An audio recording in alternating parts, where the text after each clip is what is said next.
সংবাদ যে এই যে ওই দিন ওয়াজ করে গেছেন খুশির কারণে মানুষ হাতপিল করে। তা আজকে যখন বিএনপির মনোনয়ন দিছে এটা খুশির কারণে, এটা কইছে জয় বাংলা জয় বঙ্গবন্ধু, এটারও আবার প্রত্যাখ্যান করছে। ভাই খুশিরও একটা ভাই সীমা আছে না নাই? আমাদের এই মমিন শাহীর ভিতরে এমন একজন নেতা ছিল, এখন তো সে আত্মগোপনে আছে। এই নেতার বাপ দুনিয়াতে নাই। আল্লাহ জান্নাত নসিব করুক। মুসলমান হিসাবে দোয়া করি আল্লাহ যেন গুনাহগুলি মাফ করে জান্নাত দান করে। সবাই বলেন আমিন। এই নেতা যখন তার বাপের সামনে রাত্রে নিয়ে 9 কোটি টাকার বস্তা একটা ডালিয়া দিছে। এই 9 কোটি টাকা দেখছেন আপনারা? না আমি দেখছি 9 কোটি টাকা একসাথে। দেখছেন নাকি মুজাম্মেল ভাই? দেখছেন 9 কোটি টাকা একসাথে? আমরা কেউ দেখি নাই 9 কোটি। হ্যাঁ 4-5 লাখ 10 লাখ 20 লাখ 50 লাখ 1 কোটি 1.5 কোটি 2 কোটি এটা আমরা নাই, কিন্তু দেখছি। ভাই দেখছি কেমনে জানেন? এটাও আপনারা বললে দেই। আমি যখন নামাজ পড়াই যাই হোক এক মসজিদে, তখন আমি চেয়ারম্যান সাহেবরে বললাম, চেয়ারম্যান সাহেব এই নির্বাচন আপনি কেমনে জয়যুক্ত করবেন? কয় হুজুর আজকে জুমার নামাজ পড়ায়া আমার বাসার মধ্যে আসবেন, তখন আপনি দেখবেন একটা দৃশ্য। জুমার নামাজ পড়ায়া গেলাম আপনার মসজিদের সে মুসল্লি, নির্বাচনের 3 দিন আগে তার কোনো জনমত নাই যে পাস করবো হেরেই বেশি জনমত। পরে আমার জুমার নামাজ পড়ায় যখন বাসার মধ্যে গেলাম, একটা দরজা দেখাইছে যে হুজুর এন কত কোটি টাকা আছে, এটা ঠিক নাই, এটা আজকে রাত্রেই বলেন না ভাই, যেটা আজকে রাত্রে হুজুর এটা সরানো হবে। পরে ভাই পরে শুক্রবার আসার আগেই নির্বাচন ছিল সপ্তাহের মাঝখানে। চেয়ারম্যান সাহেব মাগরিবের টাইমে ফোন দিছে যে হুজুর 5,000 ভোট বেশি ভাই আবাস করছে। এইগুলো ভাই টাকা দেখছি, এটা আমার টাকা না ভাই। যাই হোক সম্মানিত হাজিরিন, 9 কোটি টাকার বস্তা যখন রাত্রে সামনে ডালিয়া দিছে, আর নেতার বাহে দেখার পরে খালি কইছে এই খুশি হইয়া এত টাকা, খালি খুশি হইয়া যে খালি এই কইছে, এর ভিতরেই রুহ বের হয়েছে, মারা গেছে।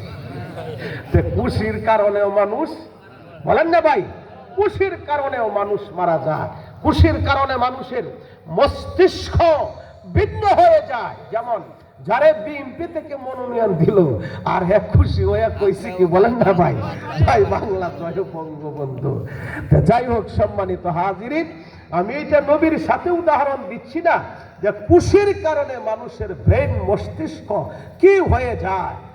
আমার বন্ধুরে বিশ্ব নবী মায়ার নবী মুহাম্মদুর রাসূলুল্লাহ সাল্লাল্লাহু আলাইহি সাল্লাম বলেছিলেন, ও আয়েশা তুমি মসজিদে নববীর তুমি চাদরটা সরাইয়া দাও, আমার সাহাবায়ে কেরাম কেমনি নামাজ আদায় করে আমি ওই দৃশ্য দেখব।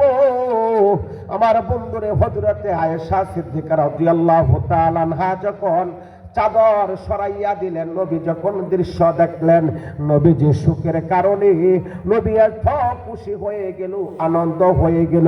খুশির কারণে নবীর চোখের পানি ঝর ঝর করেছে, ছেড়ে দিয়েছিল। সুবহানাল্লাহ বলেন। আমার বন্ধুগণ, বিশ্ব নবী করিয়া দাও।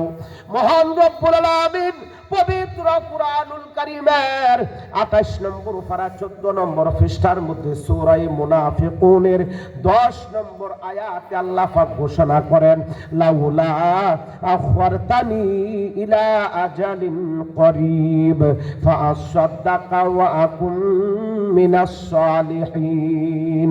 আমার বন্ধুরে, ওই না ফরমান পাপী মানুষটা বলবে, আজরাইল আল্লাহর কাছে তুমি বলো আমাকে 6 মাসের 1 বছরের হায়াত বৃদ্ধি করে দেওয়ার জন্য, যাতে আমি ভালো হয়ে যাইতে পারি। আমার বন্ধুরে, আল্লাহ আমাদেরকে 1 সেকেন্ড সময়ও দিবে না, 1 সেকেন্ড সময়ও দিবে না। 11 নম্বর পারা 13 নম্বর পৃষ্ঠা সূরা ইউনূসের 49 নং আয়াতে আল্লাহ পাক বলেন, ইযা জাআ আজালুহুম ফালা ইস্তাখিরুনা সাআতাও ওয়ালা ইস্তাকদিমুন। ও বান্দা, এমন সময় মালাকুল মউত আজরাইল আসবে, 1 সেকেন্ড আগেও হবে না, 1 সেকেন্ড পরেও হবে না। তাহলে আমরা যারা নামাজ না পড়ি, আমাদের নামাজ পড়ার দরকার আছে না নাই? কিরে ভাই, আছে না নাই? অনেক সময় সম্মানিত হাজিরিন অবহেলা করি, অলসতা করি। 5 মিনিট লাগে না নামাজ পড়তে, আপনার 8 মিনিট 10 মিনিট লাগে না নামাজ পড়তে। সম্মানিত হাজিরিন, কিন্তু অবহেলায় যদি আমার জীবনটা এইভাবে অতিবাহিত করে দিই, এক সময় দেখবেন আমার আজরাইল কাছে চলে আসছে আর আমার হায়াতের জীবন শেষ। তখন হযরত আলী রাদিয়াল্লাহু তাআলা আনহু বলেন, আন-নাসু নিয়ামুন, সমস্ত মানুষ ঘুমের মধ্যে আছে। আমরা এখন কিসের মাধ্যমে আছি? আমরা ঘুমের মধ্যে আছি। আলী রাদিয়াল্লাহু তাআলা আনহু বলেন, মানুষ যেই দিন মৃত্যুবরণ করবে সেই দিনই সে জাগ্রত হবে, কিন্তু সেই জাগ্রত হওয়ার আগে তুমি সঠিকভাবে জাগ্রত হও, তখন তুমি ঘুমে থাকবে। সুবহানাল্লাহ। আর যদি আমরা অনেক সময় বলি থাকি যে এখন দুনিয়াতে আছি, মরলেই তো শেষ, বলি না আমরা অনেক সময় যে মরলেই তো শেষ। মরলে শেষ না, মরলে ভাই কি শুরু হবে। আলী রাদিয়াল্লাহু তাআলা আনহু বলেন, এখন ঘুমের মধ্যে আসো, মজার মধ্যে আসো, এখন শান্তির মধ্যে আসো, সুখে আসো। যখন মৃত্যু হয়ে যাবে তখন তোমার জাগ্রত হবে, আর তখন তোমার সুখের দুঃখের দিন শুরু হবে। আর সেই দিনটা শুরু হবে কিন্তু শেষ হবে না। পরকালের একদিন, আর দুনিয়ার হলো 50 আলফা সানাতি মিম্মা তাউদ্দুন। পরকালের একদিন আর দুনিয়ার হলো 50,000 বছর। দুনিয়ার কত বছর? দুনিয়ার 50,000 বছর যেমন দীর্ঘ হবে, পরকালের একদিন ওই পরিমাণ সময় হবে। তাহলে এটা কি বলেন? এটা সাধারণ কথা নাকি? হ্যাঁ, আমরা অনেক সময় অলসতা করতে পারি যে হুজুর এটা কথা বয়ান শুনতাছি, সেই এরকম যদি অবহেলা করিয়া আপনার হাসি ঠাট্টা করিয়া সময় শেষ করে দেই, কিন্তু যেই দিন আমার জীবন শেষ হবে সেই দিন আফসোস করলেও কোনো কাজে আসবে না। এই আজরাইল আলাইহিস সালাম আসার আগে আমাদের সবাই সংশোধন হওয়ার দরকার আছে না নাই? সংশোধন হওয়ার দরকার আছে না নাই? এর মধ্যে সংশোধনের মধ্যে সবচাইতে বড় সংশোধনের আমল হইল নামাজ। সুবহানাল্লাহ বলেন। সুবহানাল্লাহ। আল্লাহর ওলি এক সন্ত্রাসের কাছে গেলেন, গিয়া বলল, ভাই নামাজ পড়তে হবে, তোমাকে নামাজের দাওয়াত দিলাম। তখন সেই সন্ত্রাসে বলেছিল, হুজুর আজকে থেকেই নামাজ পড়ব, কিন্তু একটা শর্ত আছে, উনামতি দিয়া যান, যদি উজু ছাড়া নামাজ পড়া যায় তা আজকে থেকেই নামাজ ধরিয়ে আনবো। কি বলছে বলেন না ভাই? যে উজু ছাড়া যদি নামাজ পড়া যায় তাহলে আজকে থেকেই নামাজ পড়া কি করব? শুরু করব। আমাদের যদি আপনার উজু না লাগতো তাহলে মসজিদে মুসল্লির অভাব হইতো না ভাই, ঠিক না? ঠিক। লেফের নিচেতে উঠলো আর দৌড় দেখিনু ভাই, আপনার কম্বল গর্ত দিয়া ইমাম সাহেব নামাজ পড়াইতেছে, গিয়া এমনি খালি শরীক হইল, সালাম ফিরাইল, আবার বের হয়ে আসলো।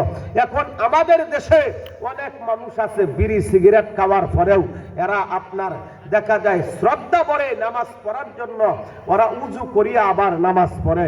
কয় যেহেতু বিড়ি খাইলাম সিগারেট খাইলাম উজু করতে হবে, কিন্তু এখানে মাসআলা ভিন্ন। যাই হোক বলবো না, সহজ হইলে হাল্লা কইব হুজুর আর একদিন বিড়ি খাইয়া উঠতে পারবো মসজিদ। যাই হোক আমি সেই মাসআলা বললাম না। আর আপনার অনেকেই আছে যে বিড়ি খায়া সিগারেট খায়া পান খায়া, আমরা যারা পান খাই আমরাও গিয়ে ডাইরেক্ট মসজিদে উঠতে হতাম ভাই। উজু ছাড়া যদি নামাজ পড়ার শরীয়তে বিধান থাকতো, মসজিদের মধ্যে মুসল্লির কোনো অভাব থাকলো না। না থাকলো ভাই? আমরা কষ্টটা হইল উজু, যে এই শেষ রাতে ফজরের আগে কেমনে উজু করে ইস্তেঞ্জা করে এরপরে না মসজিদে যাওয়া, এটাই হলো সবচাইতে বড় হাতিয়ার ইবাদতের। সুবহানাল্লাহ বলেন।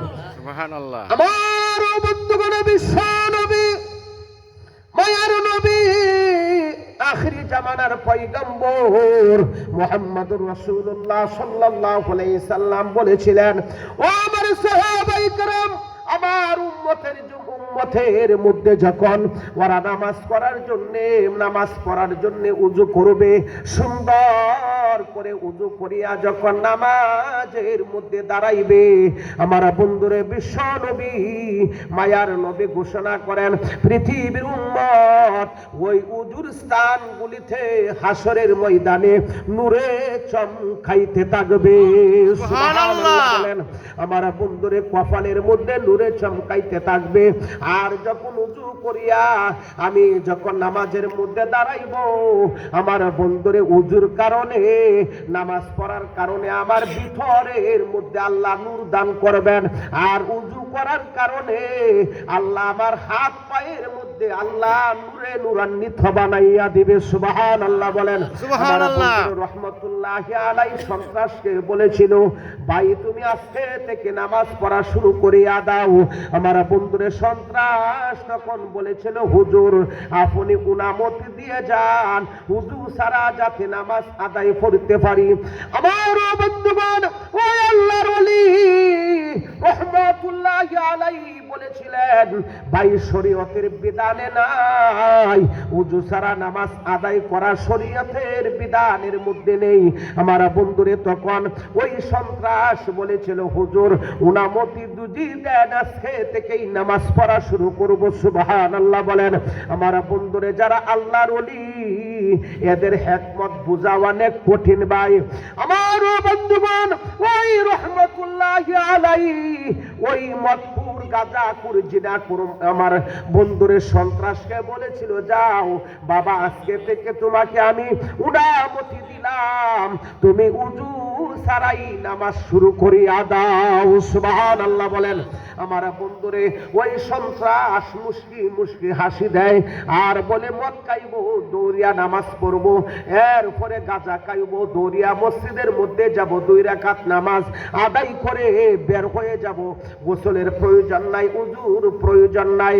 আমার বন্ধুগণ, বিশ্ব নবী মায়ার নবী আখিরি জামানার পয়গম্বর মুহাম্মদুর রাসূলুল্লাহ সাল্লাল্লাহু আলাইহি সাল্লামের উম্মত আল্লাহর ওলি রহমাতুল্লাহি আলাইহি যখন জোহরের নামাজের সময় হয়ে যাবে, এমন সময় যায় নামাজ বিছাইলেন, আমার বন্ধুরে উযু করলেন, উযু করিয়া 2 রাকাত নামাজ আদায় করলেন, আল্লাহর কাছে 2টা হাত তুলিয়া দোয়া করেছিলেন, ইয়া রাব্বুল আলামিন, ইয়া মাবুদ, প্রভু গো, আয় আল্লাহ তুমি জানো আমি আজকে কোন বান্দাকে নামাজ পড়ার উযু ছাড়া উনামতি দিয়েছি।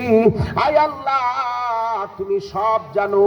মহান রব্বুল আলামিন পবিত্র কুরআনুল কারীমের 11 নম্বর পারা 20 নম্বর পৃষ্ঠার মধ্যে সূরা হুদের 5 নম্বর আয়াতের মধ্যে ঘোষণা করেন, ইন্নাহু আলিমুম বিদাতিস সুদূর। আমার অন্তরের, আমাদের অন্তরে কি কল্পনা জল্পনা আছে না না আছে, সব কিছু কে জানে ভাই। আমার বন্ধুগণ, ওই আল্লাহর ওলি রহমাতুল্লাহি আলাইহি 2 রাকাত নামাজ আদায় করিয়া আল্লাহর দরবারে 2টা হাত তুলিয়া মোনাজাত করেছিলেন, আয় আল্লাহ তুমি জানো আমি আজকে কোন বান্দার কাছে আমি দাওয়াতের কাজ করেছি। আয় আল্লাহ ওই বান্দা বলেছে উযু ছাড়া নামাজ যদি উনামতি দেই নামাজ পড়বে। আয় আল্লাহ আমার দায়িত্ব ছিল শুধু উনামতিটা নেওয়া। সুবহানাল্লাহ বলেন। মুখ থেকে স্বীকার করাটা আমার দায়িত্ব ছিল। আয় আল্লাহ হেদায়েত করবা না না করবা এটা তোমার দায়িত্ব। সুবহানাল্লাহ বলেন। আমার বন্ধুরে ওই গাজাকুর মদকুর সন্ত্রাস যখন জোহরের আজান হয়ে গেল, আর ওইদিকে আমার বন্ধুরে মনে মনে এবং তার শারীরিকদেরকে বলে, জীবনে কোনোদিন নামাজের জন্য আল্লাহর সামনে আমি কোনোদিন দাঁড়াই নাই। ও ভাইরা আমার, হে আমার প্রতিনিধির দলেরা, জীবনে কোনোদিন আমি আল্লাহর সামনে দাঁড়াই নাই। আজকে আমি আল্লাহর সামনে দাঁড়াইবো, কিন্তু আমি তো মদ খাওয়ার অবস্থায় ছিলাম, আমি গাঁজা খাওয়ার অবস্থায় ছিলাম, আমার শরীর অপবিত্র নাফাক অবস্থায় আমি রাত দিন অতিবাহিত করে, হে আমার প্রতিনিধিরা, আমি হুজুরের সাথে বলেছি উজু সারা নামাজ পড়ব, কিন্তু আমার মনে মনে বেজাল লাগে, কটকা লাগে, আমি মাওলার সামনে অপবিত্র অবস্থায় কেমনে দাঁড়াইব? সুবহানাল্লাহ বলেন। আমার বন্ধুগণ, ওই সন্ত্রাস এমন সময় তার সাথে সঙ্গীদেরকে বলেছিল, আমি উজু করব না, কিন্তু আমি গোসল করব, এবং গোসল করিয়া আমি আল্লাহর সামনে গিয়ে হাজিরা দিব। সুবহানাল্লাহ বলেন। ওই হুজুরের কথাও মানতাম না, আল্লাহর কথাও ব্যাখ্যা ছাড়তাম না। হুজুরের কইছি উজু করতাম না, তা আমি কি করব? কমপক্ষে গোসল করব। আচ্ছা বলেন, গোসল করলে কি আর উজু লাগে? অনেক সময় দেখছেন না, কয় একের ভিতরে কত? 3। অনেক সময় বলে না একের ভিতরে 3। যদি গোসল, যদি মনে করেন এখানে মাসালা আছে, আমরা এখানে যারা এখন আছি আমাদের সবারই শরীর পবিত্র। আমাদের শরীর কি পবিত্র?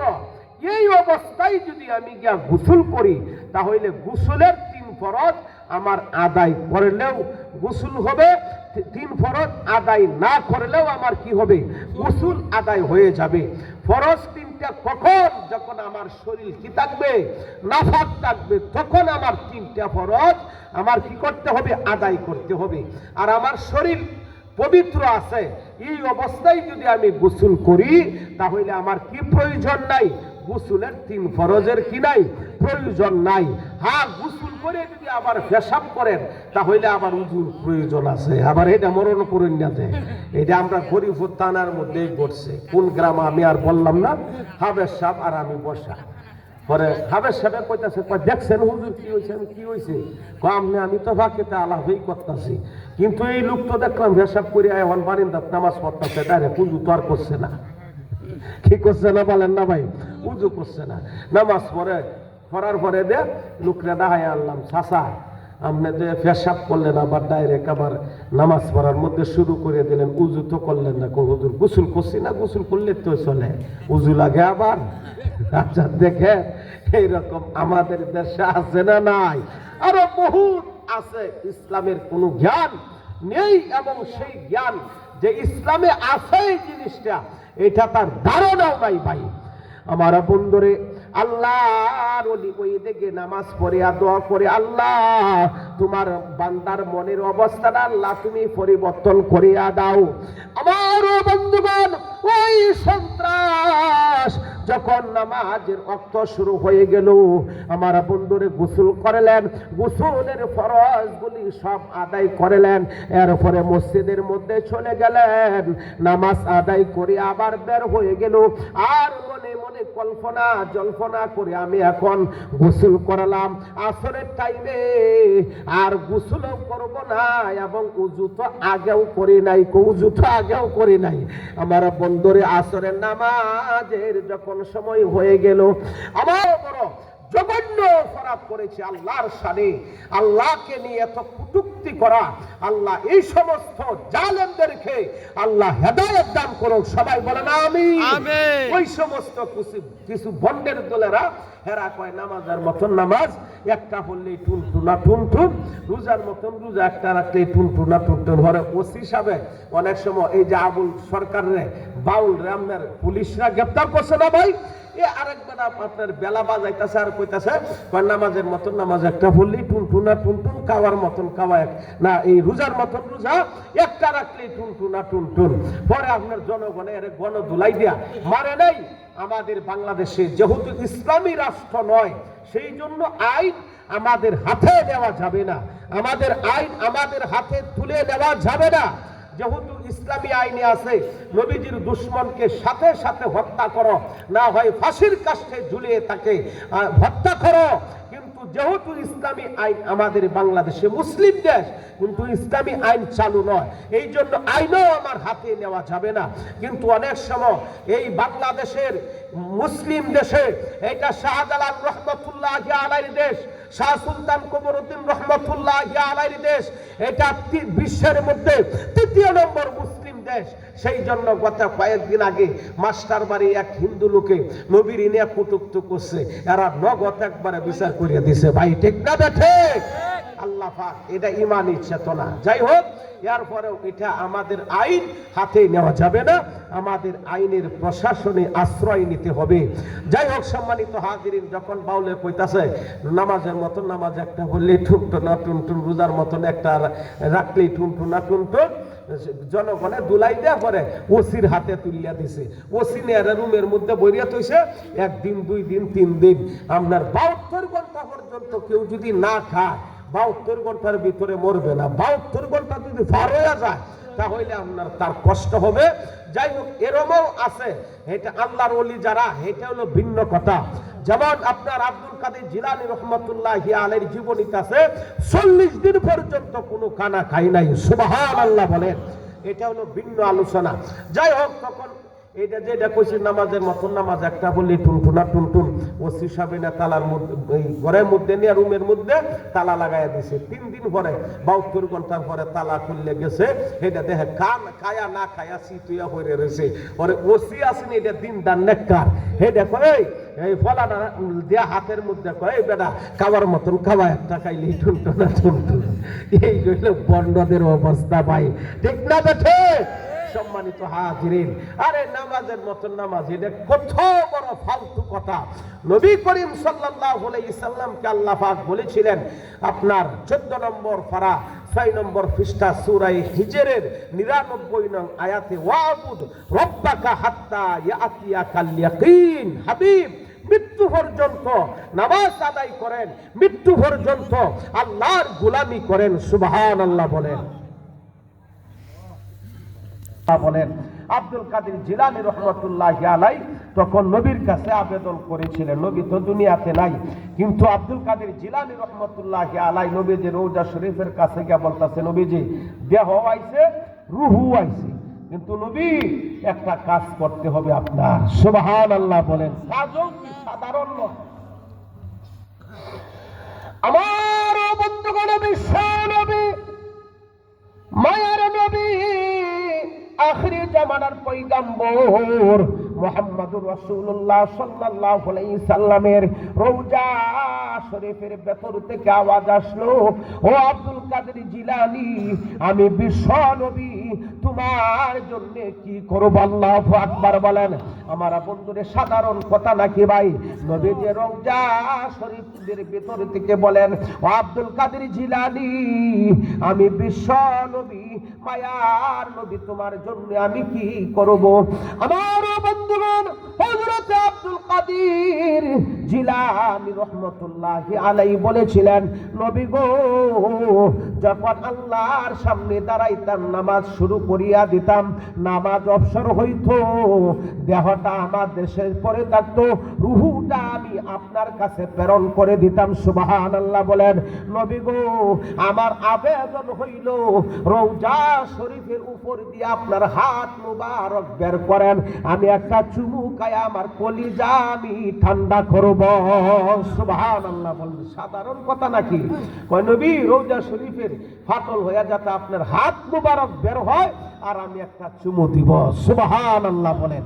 আমার বন্ধুরে, বিশ্ব নবী, মায়ার নবী মুহাম্মদুর রাসূলুল্লাহ সাল্লাল্লাহু আলাইহি সাল্লামের রওজা শরীফের কাছে আব্দুল কাদের জিলানী রাহমাতুল্লাহি আলাইহি যখন দোয়া করেছিলেন, ইয়া রাব্বুল আলামিন, ইয়া মাবুদ প্রভু গো, আয় আল্লাহ, তোমার হাবিব, তোমার বন্ধু বিশ্ব নবী, মায়ার নবীরে সশরীরে দেখতে পারি নাই।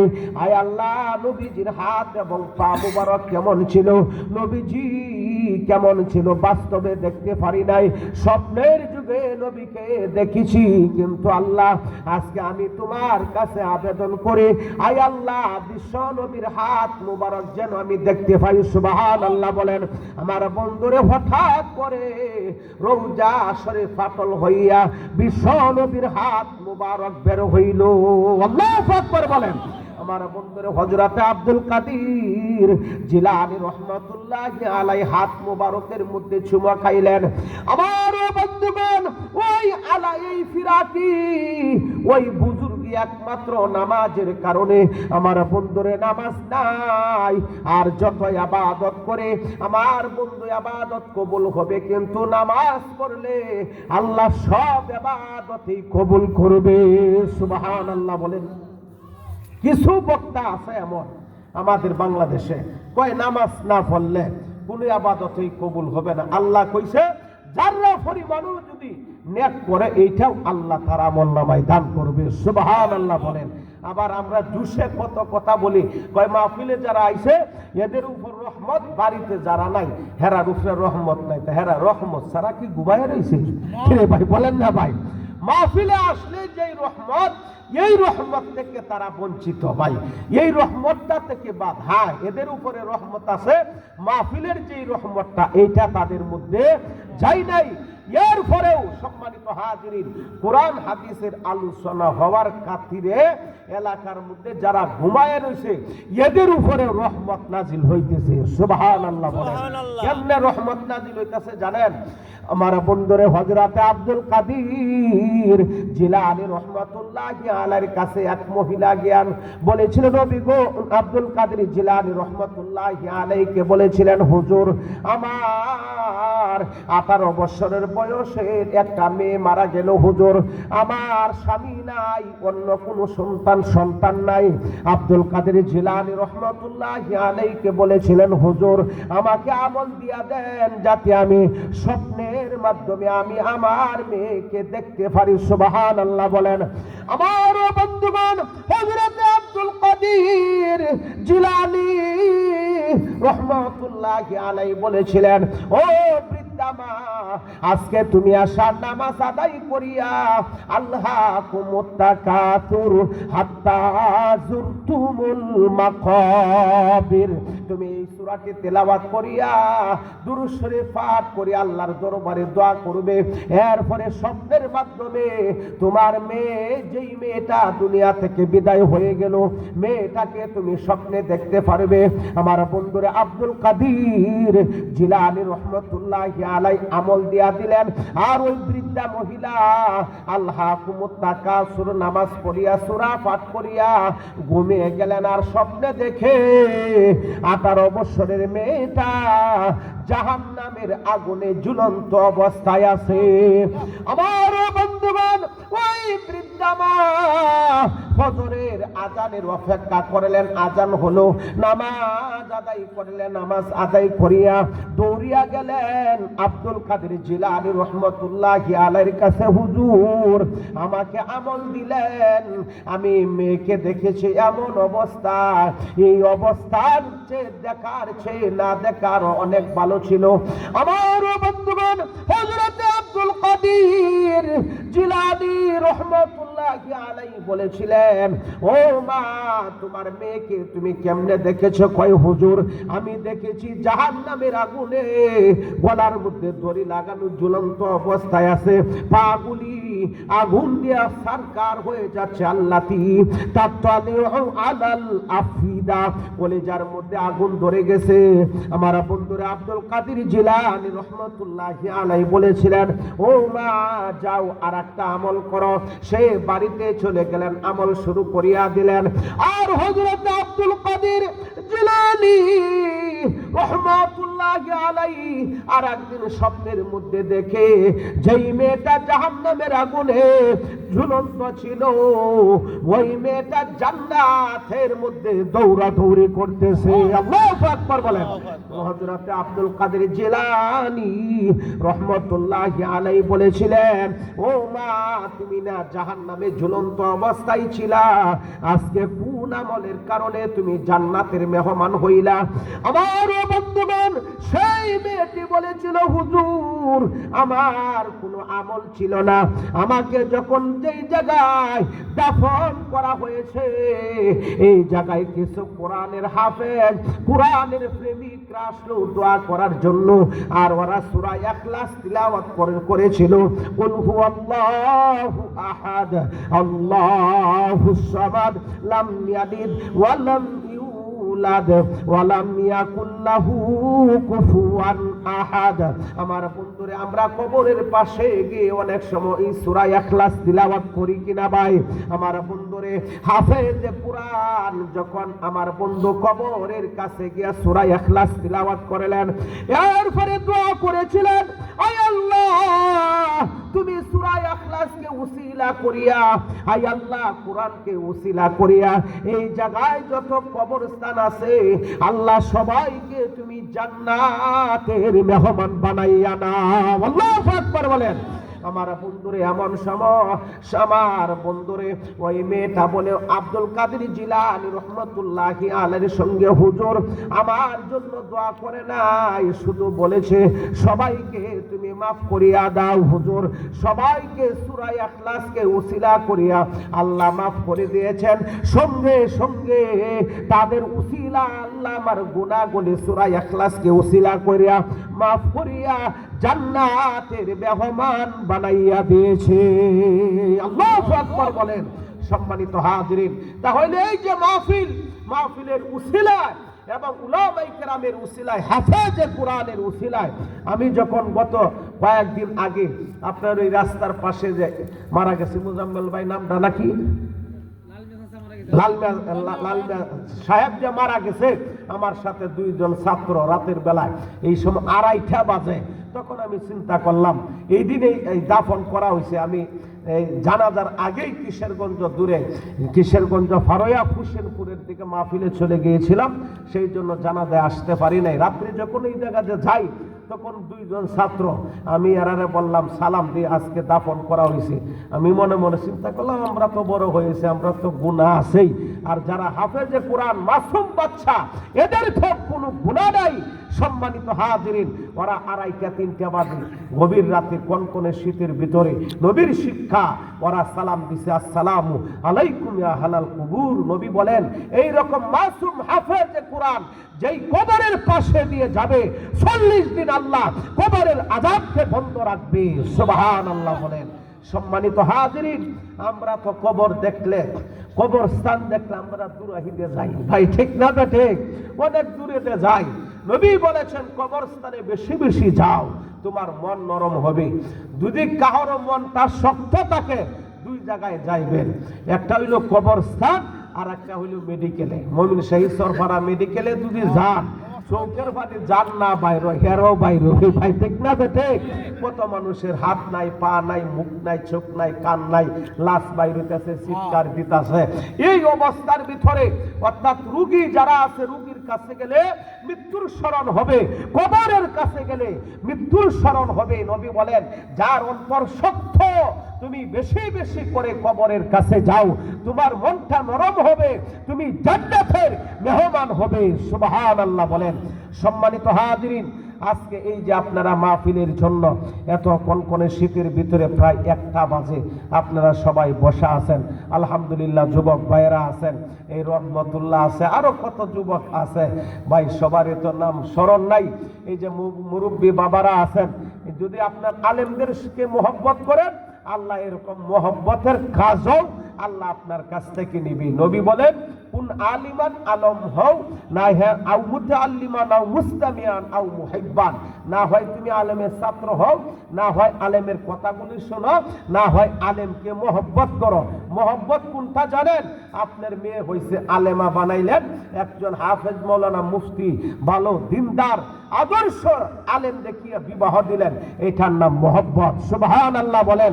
এই যে আপনাদের সেলিম ভাই আছে, মেয়ে বিবাহ দিছে বহুত বড় আপনার মাওলানা মুফতি, না জানেন না আপনারা? এই টিকুরি গ্রামে বিবাহ আপনার দিছে যায় মুফতি এনায়াতুল্লাহ, না মুফতি এনায়াতুল্লাহ। আপনার সেলিম ভাই কোথায় ছিলেন আর কোথায় থেকে কোথায় আসলো, আর আল্লাহ কোথায় নিয়ে পৌঁছাইছে? কিসের কারণে? উলামায়ে কেরামের মহব্বতে। ভাই ঠিক না? বেঠে আল্লাহ পাক যেন আজকে এই যারা এখানে যুবক ভাইরা আছে, মুরব্বী বাবারা আছে, আল্লাহ সবাইকে যেন আল্লাহ কবুল করে, সবাই বলেন আমিন। আল্লাহ পাক যেন সবাইকে জিন্দা মুর্দাকে মাফ করে দেয়, সবাই বলেন আমিন। আর এই মাহফিলের যিনি আপনার আয়েশা খাতুন বৃদ্ধা মহিলা, আল্লাহ তাআলা ওনাকে হায়াতে তৈয়বা দান করুক, সবাই বলেন আমিন। এরপর আর ইসলাম নাকি আর ইসলাম কষ্ট করে, এরপরে যে মাওলানা হুজাইফা সাহেব আর এই মাওলানা এই মিজানুর রহমান নিজামী সাহেব, সে আমাদের গ্রামের জামাতা, কথা কইলেও ভাই একটু সাইজ করে কইতে হইব ভাই, ঠিক না বেটে? কিন্তু দেখেন কত মহব্বত করে, কই হুজুর আমারে আপনি করে দেখেন কেন, তুমি তামা থাকবা, এটা মহব্বত বেশি না ভাই? সিলেটে যারা গেছেন, সিলেটে বড় হোক শুধু হোক, আমি সিলেট যখন 2004 সালে গেলাম, প্রথমে তার ভরাইলাম, ভরে দিয়েছি হুজুর ইচ্ছি বলা বানায় কয় হুজুর তুমি কাইতা না, আমি কই কি রে কি কয় রে, শুনো শুনো ইচ্ছি বলা বানায় কয় হুজুর তুমি কাইতা না নাকি? আচ্ছা যাই হোক, পরে 4-5 টাকার পরে দেখলাম সিলেটের ভাষায় হইল বড় হোক ছোট হোক সবাইরই তুমি তামা, এটার একটা মহব্বত ভাই, ঠিক না বেঠে? যাই হোক, হযরত মাওলানা মিজানুর রহমান নিজামী সাহেব এই এলাকার এই কৃতি সন্তান। এক সময় এমন ছিল ভাই, জানাজার ফরানির লোক ছিল না, এই আপনারা দেখেছেন, আমরা তো দেখি নাই। এমন সময় ছিল যে আপনার একজন মানুষ, যে আপনার গত কয়েকদিন আগে কোন জায়গায় গেলাম, তখন সভাপতি সাহেব বলতেছে যে জানাজার লোকেই ছিল না, একাও জানাজার নামাজ পড়াইছি। আজকে একটা জানাজার মধ্যে দেখা যায় 5 জন 6 জন 10 জন 15 জন হাফেজ মাওলানা মুফতি মাদ্রাসার ছাত্র হাজির হয় ভাই, ঠিক না বেঠে? আর আমরা তো খুশি হই কোনটা জানেন? কয় জানাজার যদি এমপি মন্ত্রী আইয়ে, কয় এমপি মহোদয় জানাজার নামাজের মধ্যে অংশগ্রহণ করছে, এটা হ্যাঁ গর্বিত করতেছে। আর এমপি যে মন্ত্রী মহোদয় যে আইছে, এটা মন্ত্রী কিভাবে আইছে এটা তো আর জানো না। আমার মামাতো ভাই রাসেল যখন মারা গেছে ক্যান্সার রোগে আক্রান্ত হইয়া, এই রামজিনপুর আমার নানার বাড়ি, তখন আপনার এক মন্ত্রী গেছে জানাজার নামাজ শরীক হওয়ার জন্য, তখন পেশাব করিয়া আপনার ডাইরেক্ট পেশাব করিয়া জানাজার কাতারের মধ্যে দাঁড়াইতেছে। পরে 8-10টা যারা আসেন পিএস, এরা কয় বস উজু করতেন না, জানাজার নামাজ উজু লাগে? এই হলো মন্ত্রী মহোদয়, এই হলো কি মহোদয়? মন্ত্রী মহোদয়। সম্মানিত হাজিরিন, সারা শরীর ব্যথা, ঔষধ লাগাইব কোথায় ভাই? যাই হোক, আল্লাহ একজন দিনদার নেককার আপনার এমপি মহোদয় যদি নেককার হয় আলহামদুলিল্লাহ, এরপরে চেয়ারম্যান যদি নেককার হয় আলহামদুলিল্লাহ, মেম্বার যদি নেককার হয় আলহামদুলিল্লাহ, আর যদি বদকার হয় এটা গর্বের বিষয় নয়, বরঞ্চ গর্বের বিষয় হইল আলেমেও যদি না আসে, হাফেজ যদি জানাজার মধ্যে না পাওয়া যায়, 40 জন ইমানদার নামাজি মানুষ যদি কেউ জানাজায় শরীক হয়, মুসলিম শরীফের হাদিসের মধ্যে আসছে 40 জন মুসলমান, খাঁটি মুসলমান কার জানাজার নামাজও শরীক হইলে 40 জন মুসলমানের উসিলায় আল্লাহ এই বান্দার গুনাহগুলি মাফ করিয়া জান্নাতের মেহমান বানাইয়া দেয়। সুবহানাল্লাহ বলেন। আমরা আল্লাহ তাআলার কাছে দোয়া করি, আল্লাহ পাক যেন ইসুলিয়া চকপাড়া আয়েশা খাতুন ওই এলাকাবাসীর উদ্যোগে ওই যে মাহফিল, এটা আমি এখানে অনেক বছর যাবৎ আসতেছি, আর আমরা শ্রদ্ধা ভরে স্মরণ করতেছি। মুরব্বী বাবারা যারা আছেন, আপনারা মহব্বত করতেন এবং ভালোবাসতেন আমাদের গৌরীপুরের আপনার হাফেজ কারি আহমদুল্লাহ সাহেব। উনি দুনিয়াতে নেই, কিন্তু এখানে 13 বছর আইছে বলে একটা না, গত বছর দুনিয়াতে সেই হাফেজ আহমদুল্লাহ সাহেব নেই। আল্লাহ পাক যেন উনাকে জান্নাতুল ফেরদাউসের মেহমান বানায়, সবাই বলেন আমিন।